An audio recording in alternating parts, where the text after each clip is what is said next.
Welcome in my YouTube channel. मैं हूं A K. Kashyap और आज इम्पोर्टेंट हम लोग देखेंगे ज्योग्राफी से रिलेटेड और फुली ये एनसीईआरटी बेस्ड है। क्वेश्चन ये एनसीईआरटी के लेसन जो भारत और विश्व से रिलेटेड है, तो ये आपके बिहार शिक्षक भर्ती परीक्षा में काफ़ी यूज़फुल होगा।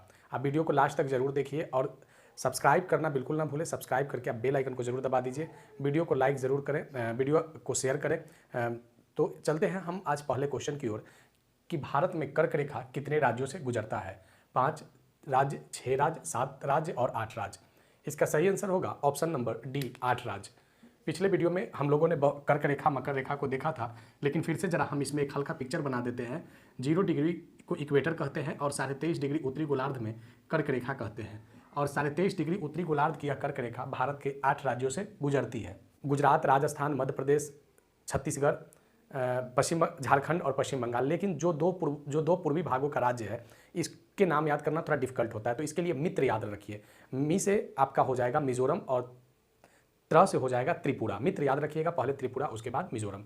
तो भारत के 8 राज्यों से कर्क रेखा गुजरती है। सिंधु की सबसे बड़ी सहायक नदी कौन है? सतलज, झेलम, चेनाब, रावी है, वह चेनाब है। कौन है? चेनाब है, ध्यान रखिएगा।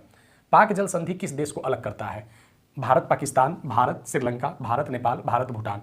आप देखते होंगे जब भारत के मैप को, तो भारत के मैप का नीचे का जो आकार है वो वी आकार का है और इसके नीचे एक देखते होंगे इस शेप में एक देश जो श्रीलंका को इंडिकेट करता है।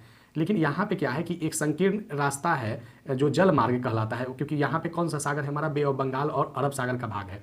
तो ये जो यहाँ पे एक जल संधि जोड़ता है, जल संधि यानी जो संकीर्ण रास्तों को दो देशों के साथ कनेक्ट करे, उसे ही जल संधि कहते हैं। इंग्लिश में इसे स्ट्रेट कहते हैं। तो ये जो अलग करता है भारत और श्रीलंका को अलग करता है पाक जल संधि। आगे देखिए, सुंदरवन डेल्टा की आकृति जरा देख लीजिए। सुंदरवन की डेल्टा की आकृति वृत्ताकार, आयताकार, वर्गाकार, त्रिभुजाकार। सही आंसर होगा ऑप्शन नंबर डी, त्रिभुजाकार। अब एक बात को ध्यान रखिएगा कि अगर अभी तक आपने चैनल को सब्सक्राइब नहीं किया तो प्लीज़ आप चैनल को सब्सक्राइब करके बेल आइकन को दबा दीजिए, क्योंकि यहाँ जो मेरे प्लेलिस्ट में चैनल पे जो करवाए गए हैं वीडियो ऑब्जेक्टिव टाइप के या अभी जो करवाए जा रहे हैं, ये काफ़ी इंपॉर्टेंट है। आप बिल्कुल इसे लास्ट तक जरूर देखिएगा। आइए, ये जो देख रहे हैं आप सुंदरवन डेल्टा, ये सुंदरवन डेल्टा है कहाँ? तो ये सुंदरवन डेल्टा है पश्चिम बंगाल में। कहाँ पे है? पश्चिम बंगाल में। और ये सुंदरवन डेल्टा के बारे में जान जाइए कि ये विश्व की सबसे बड़ी डेल्टा है, विश्व की सबसे बड़ी डेल्टा है। और डेल्टा का निर्माण कहाँ पे होता है? डेल्टा का निर्माण होता है नदियों के मुहाने पे। तो एक बात ध्यान रखिएगा कि ये जो डेल्टा बनाती है, ये गंगा नदी और ब्रह्मपुत्र नदी दोनों मिलकर बनाती है सुंदरवन डेल्टा। कौन कौन सी नदी? ध्यान रखिए, गंगा नदी और ब्रह्मपुत्र नदी। गंगा नदी कहाँ से निकल रही है? उत्तराखंड से। और ये डेल्टा बन कहाँ रहा है? पश्चिम बंगाल में। होता क्या है कि गंगा नदी पश्चिम बंगाल आते आते इसकी धारा बिल्कुल जो रफ्तार होती है वो न के बराबर हो जाती है, तो पानी में ठहराव हो जाता है। ब्रह्मपुत्र की भी यही कहानी है। ये भी हिमालय के पूर्वोत्तर भागों से निकलते हुए राज्यों से, असम वगैरह राज्यों से गुजरते हुए जब ये सुंदरवन वाले भागों में आती है, तो ये एक लंबी सफर ये भी नदी तय कर चुकी होती है। तो इसके कारण क्या होता है कि जहाँ पे ये दोनों पानी का मुहाना मिलता है, वहाँ पे एक छिछला भाग दिखाई देता है, बालू की स्थलाकृतियाँ दिखाई देते हैं, तो उसी को हम लोग कहते हैं डेल्टा। ये सुंदरवन जो डेल्टा बनता है, यह डेल्टा का आकार कैसा है? त्रिभुजाकार है। आगे चलिए, विश्व की सबसे पुरानी पर्वत श्रृंखला है। विंध्य पर्वत, सतपुड़ा पर्वत, अरावली पर्वत, सुमेरु पर्वत। सही इसका आंसर होगा ऑप्शन नंबर सी, अरावली पर्वत। अरावली पर्वत कहाँ है? राजस्थान में, राजस्थान में है। और अरावली पर्वत की सबसे ऊंची चोटी का नाम है माउंट आबू। अगर आप ज्योग्राफी वाले प्लेलिस्ट में जाइएगा तो बहुत सारा क्वेश्चन आपको डिस्कशन में मिलेगा, इस टाइप के क्वेश्चन जो राजस्थान, माउंट आबू ये सब करवा रखा है उसमें। हिमालय के सबसे दक्षिणी भाग को कहते हैं, तो हिमालय के दक्षिणी भाग गंगा का मैदान, यमुना का मैदान, सिंध का मैदान, ब्रह्मपुत्र का मैदान। इसका सही आंसर होगा ऑप्शन नंबर ए, गंगा का मैदान। हिमालय के दक्षिणी भाग में गंगा का मैदान बनाता है, जिसे हम लोग उत्तरी मैदान भी कहते हैं। ये सब सारे जो क्वेश्चन आप देख रहे हैं, ये सभी आपके एनसीईआरटी बेस्ड है। कहीं से कोई दूसरे गाइड वगैरह से बिल्कुल यहाँ पे आपको क्वेश्चन नहीं करवाया जा रहा है। मेरे चैनल के किसी भी अभी तक कोई भी क्वेश्चन एससीईआरटी और एनसीईआरटी को छोड़कर मैंने नहीं करवाया है। पॉलिप किसे कहा जाता है? पॉलिप एक ज्योग्राफिकल वर्ड है। इसका उपयोग कब करते हैं? ज्वार, भाटा, प्रवाल, ज्वालामुखी। Option number C is right answer, प्रवाल। अब प्रवाल को जरा समझिए। समुद्र या सागर, महासागर जिसे कहते हैं, पानियों का अपार भंडार है, जल का अपार भंडार है। बड़ी बड़ी नदियाँ समुद्र में जाकर मिलती है और समुद्रों में जीव जंतु के अवशेष और नदियों के जीव जंतु के अवशेष सभी समुद्र में चले जाते हैं। समुद्र के कुछ ऐसे भाग जहाँ पे छोटे छोटे जीव जंतु की जो अवशेष होते हैं वो एक जगह लग जाते हैं और वह एक वाल का निर्माण करते हैं, जिसे हम लोग भित्ति कहते हैं। और उसी को क्या कहा जाता है? पॉलिप कहा जाता है, प्रवाल भित्ति कहा जाता है। और आप यहाँ पे जब वो जमा होता है तो यहाँ पे ध्यान रखिएगा, कैल्शियम की मात्रा बहुत ज़्यादा हो जाते हैं, इसीलिए वहाँ पे कैल्शियम ऑक्सलेट बहुत मात्रा में मिलता है, जो मोतियों के निर्माण में सहायक होता है। ठीक है, क्योंकि मोती जो आप पहनते हैं, उस मोती जो उत्पत्ति होती है वो प्रवाल भित्ति से ही होती है। भारत का उत्तरी मैदान हिमालय के किस भाग में है? सह्याद्री, हिमाद्री, शिवालिक, हिमाचल। अब देखिए हिमालय के 3 भाग हैं, सह्याद्री, हिमाद्री, शिवालिक, हिमाचल। तो जो सबसे उत्तरी मैदान जो हिमालय के भाग में है वह शिवालिक के भाग में है। 9 नंबर, किस केंद्र शासित प्रदेश की सीमा पश्चिम और पूर्व है?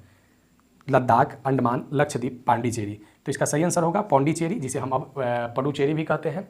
तो अब ये देख लीजिए कि कहाँ पे है ये पुडुचेरी, ठीक है। तो अब इसको जरा देखते हैं, तो यहाँ भी आप देखते होंगे और ये भाग में भी देखते हैं पुडुचेरी को। तो इसीलिए ये पूर्वी भाग में भी है और पश्चिमी भाग में भी ये केंद्र शासित प्रदेश अवस्थित है।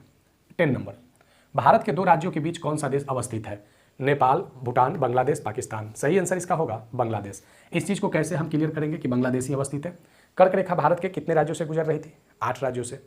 कौन कौन से राज्य थे? गुजरात थे, राजस्थान थे, छत्तीसगढ़ थे, मध्य प्रदेश थे, झारखंड और पश्चिम बंगाल। उसके बाद हमने कहा कि मित्र याद रखिएगा, मी से मिजोरम और त्र से त्रिपुरा। लेकिन पहले त्रिपुरा, उसके बाद मिजोरम। लेकिन इस त्रिपुरा और मिजोरम से पहले पश्चिम बंगाल के बाद बांग्लादेश की सीमा टच करती है और बांग्लादेश का एक भाग कर्क रेखा को क्रॉस करती है।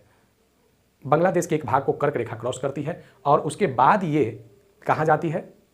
उसके बाद ये त्रिपुरा जाती है और उसके बाद ये मिजोरम जाती है। तो अगर आपसे पूछे कि कर्क रेखा की सबसे पश्चिमी भाग कहाँ पे टच कर रहा है, तो गुजरात में। और सबसे पूर्वी भाग में जो टच कर रहा है वह कहाँ टच कर रहा है? मिजोरम में। कहाँ टच कर रहा है? मिजोरम में। ध्यान रखिएगा इस बात को। बिहार किस भूकंपीय क्षेत्र में आता है? ऐसे ये फिजिकल ज्योग्राफी का क्वेश्चन है, क्योंकि आज तो हम लोग फिजिकल ज्योग्राफी के ही पार्ट में कर रहे हैं, लेकिन जब भूकंप वाले पार्ट में करेंगे तो इसमें एकदम स्पेशल 5-6 क्वेश्चन करवा लिया जाएगा। तो बिहार जो है सो डायरेक्ट मैं कर देता हूँ, इनमें से सभी भूकंप क्षेत्रीय में, और जो जोन 5 होता है ये सबसे अत्यधिक जोखिम वाला जोन होता है। एक चीज़ और ध्यान रखिएगा भूकंप से, कि भारत में जो सबसे ज़्यादा भूकंप ग्रसित जो जोन है 5 में आने वाला, तो वो नॉर्थ ईस्ट है। हिमालय वाला जो इलाका है ना, वो नॉर्थ ईस्ट, ये भूकंप जोन 5 में आते हैं। और गुजरात राज्य भी जो है ये भूकंप जोन 5 में आता है। और एक बात ध्यान रखिएगा कि जो दक्षिण भारत का आप मैप बनाते हैं, तो ये सब जो जोन है आपका, ये सब यहाँ पे ये सब भूकंप क्षेत्रीय जोन में 2 में आता है। बहुत कम जोखिम वाले भूकंप क्षेत्रीय जोन है, जिसमें आंध्र प्रदेश, तमिलनाडु, मद्रास, ये सब में काफ़ी कम भूकंप आते हैं। भारत का क्षेत्रफल वर्ग किलोमीटर है 32 लाख, 32 लाख, 32.8 लाख, 38 लाख, 38.6 लाख। सही आंसर होगा option B, 32.8 lakh square kilometre Bharat का क्षेत्रफल है। क्षेत्रफल में भारत विश्व में 7वें स्थान पर है। आगे चलिए, और जनसंख्या में विश्व में अब ये चीन को पछाड़कर पहले स्थान पर हो चुका है। किस महादेश से तीनों रेखा गुजरती है? 3 रेखा महत्वपूर्ण कौन हो गया? 0 डिग्री का विषुवत या भूमध्य, 23.5 डिग्री का कर्क उत्तरी गोलार्ध और 23.5 डिग्री का मकर दक्षिणी गोलार्ध। 3 रेखा हुए। तीनों रेखा गुजरती है दक्षिण अमेरिका, दक्षिण अफ्रीका, अमेरिका, अफ्रीका, एशिया। सही आंसर होगा ऑप्शन नंबर सी। एकदम ध्यान रखिएगा इस बात को। अफ्रीका महादेश एक ऐसा महादेश है जिसपे कर्क रेखा, मकर रेखा और विषुवत रेखा तीनों लाइन टच करता है। और एक बात यहाँ और मैं कर देता हूँ, अफ्रीका 2 भागों में बटा हुआ है, उत्तरी अफ्रीका और दक्षिणी अफ्रीका। जो आप मरुस्थल पढ़ते हैं, विश्व का सबसे बड़ा मरुस्थल कौन है? सहारा मरुस्थल। और एक और मरुस्थल है कालाहारी मरुस्थल। तो ये जो आपको जो सहारा मरुस्थल देख रहे हैं, ये सहारा मरुस्थल विश्व की सबसे बड़ी मरुस्थल है, विश्व की सबसे बड़ी मरुस्थल। और भारत में एक मरुस्थल है, उस मरुस्थल का क्या नाम है? थार मरुस्थल। इनमें से कौन सी नदी पश्चिम दिशा में गिरती है? नर्मदा, ताप्ती, नर्मदा गोदावरी, नर्मदा महानदी, नर्मदा सतलज। सही आंसर होगा नर्मदा ताप्ती। भारत में नदियों की जो मिलने का जो दिशा है पश्चिम या पूरब है। तो भारत की अधिकांशतः जो नदियां हैं वो बे ऑफ बंगाल में गिरती हैं, लेकिन कुछ नदियां जैसे नर्मदा, ताप्ती, साबरमती और लूनी, सिंधु, ये सारे नदियां अरब सागर में गिरती हैं। लेकिन पश्चिम की ओर मुख्यतः जो गिरने वाली नदियां हैं नर्मदा, ताप्ती और एक साबरमती। तो ये बात को ध्यान रखिएगा। बाकी जो भी नदियां होंगे वो कहाँ जाके गिरेंगे? पूरब दिशा की ओर गिरेंगे, बंगाल की खाड़ी में। इसीलिए बंगाल की खाड़ी जो है वो अरब सागर के तुलना में बड़ा है। एक पिक्चर बना देते हैं कि बंगाल की खाड़ी कहाँ है और अरब सागर कहाँ। ये जो भाग आप देख रहे हैं ये सब अरब सागर है, अरब सागर, और ये जो भाग आप देख रहे हैं ये सब बंगाल की खाड़ी है। ध्यान रखिएगा, अरब सागर 66% ये पानी का विस्तार है बंगाल की खाड़ी में, और 33% जो है वो अरब सागर में है। बंगाल की खाड़ी की तुलना में अरब सागर पानी का स्टोरेज, जल का स्टोरेज कम है। विश्व की सबसे छोटा महाद्वीप कौन है? कितने महाद्वीप हैं हमारे पास? 7। और महासागर कितने थे? 5। तो ऑस्ट्रेलिया, एशिया, उत्तरी अमेरिका और दक्षिणी America. Option number A Australia. ठीक है। एक बात और ध्यान रखिएगा कि भारत और ऑस्ट्रेलिया को एक बात और ध्यान रखिएगा कि ऑस्ट्रेलिया जो है ये मकर रेखा को क्रॉस करती है, काटती है। अमेजन नदी किस देश में बहती है? उत्तरी अमेरिका, दक्षिणी अमेरिका, अफ्रीका और एशिया। तो इसका सही आंसर होगा ऑप्शन नंबर बी, दक्षिण अमेरिका। दक्षिण अमेरिका में अमेजन नदी बहती है। आगे चलिए 17 नंबर करते हैं। ग्रीक भाषा में एटमास किसे कहते हैं? वाष्प, पत्थर, जल, जीवन। सही आंसर होगा वाष्प को एटमास कहते हैं ग्रीक भाषा में। और ग्रीक भाषा में जीवन को बायोस कहा जाता है। ग्रीक भाषा में जीवन को क्या कहते हैं? बायोस कहते हैं। और जल को हुड्डर कहते हैं, जल को हुड्डर कहते हैं। और पत्थर को ग्रीक भाषा में लियस कहते हैं। रॉकी पर्वत कहाँ अवस्थित है? उत्तरी अमेरिका, दक्षिणी अमेरिका, अफ्रीका, एशिया। इसका सही आंसर होगा ऑप्शन नंबर ए, उत्तरी अमेरिका में रॉकी पर्वत अवस्थित है। और विश्व की सबसे बड़ा महाद्वीप कौन है? यूरोप, अफ्रीका, एशिया, उत्तरी अमेरिका। सही आंसर होगा इसका एशिया। एशिया विश्व की सबसे बड़ा महाद्वीप है। लगभग 33% जो स्थलीय भाग है वो एशिया महादेश में। और जनसंख्या के मामले में तो कहना ही नहीं है, एशिया जो है वो जनसंख्या का शहर कहा भी जाता है और जनसंख्या की राजधानी के नाम से भी एशिया महादेश को जानते हैं। तो ये जो अभी हम लोग किए हैं इंपॉर्टेंट, यहाँ पे इंपॉर्टेंट ज्योग्राफी से रिलेटेड क्वेश्चन एनसीईआरटी बेस्ड है। तो आप अगर न्यू व्यूअर हैं, सब्सक्राइब नहीं किए हैं तो आप सब्सक्राइब बिल्कुल करके बेल आइकन को दबा दीजिए। प्लेलिस्ट में जाइए और बहुत सारे वीडियो वहाँ पे आपके प्रैक्टिस करने को मिलेंगे लेसन वाइज। फिर मिलेंगे नेक्स्ट वीडियो में। धन्यवाद।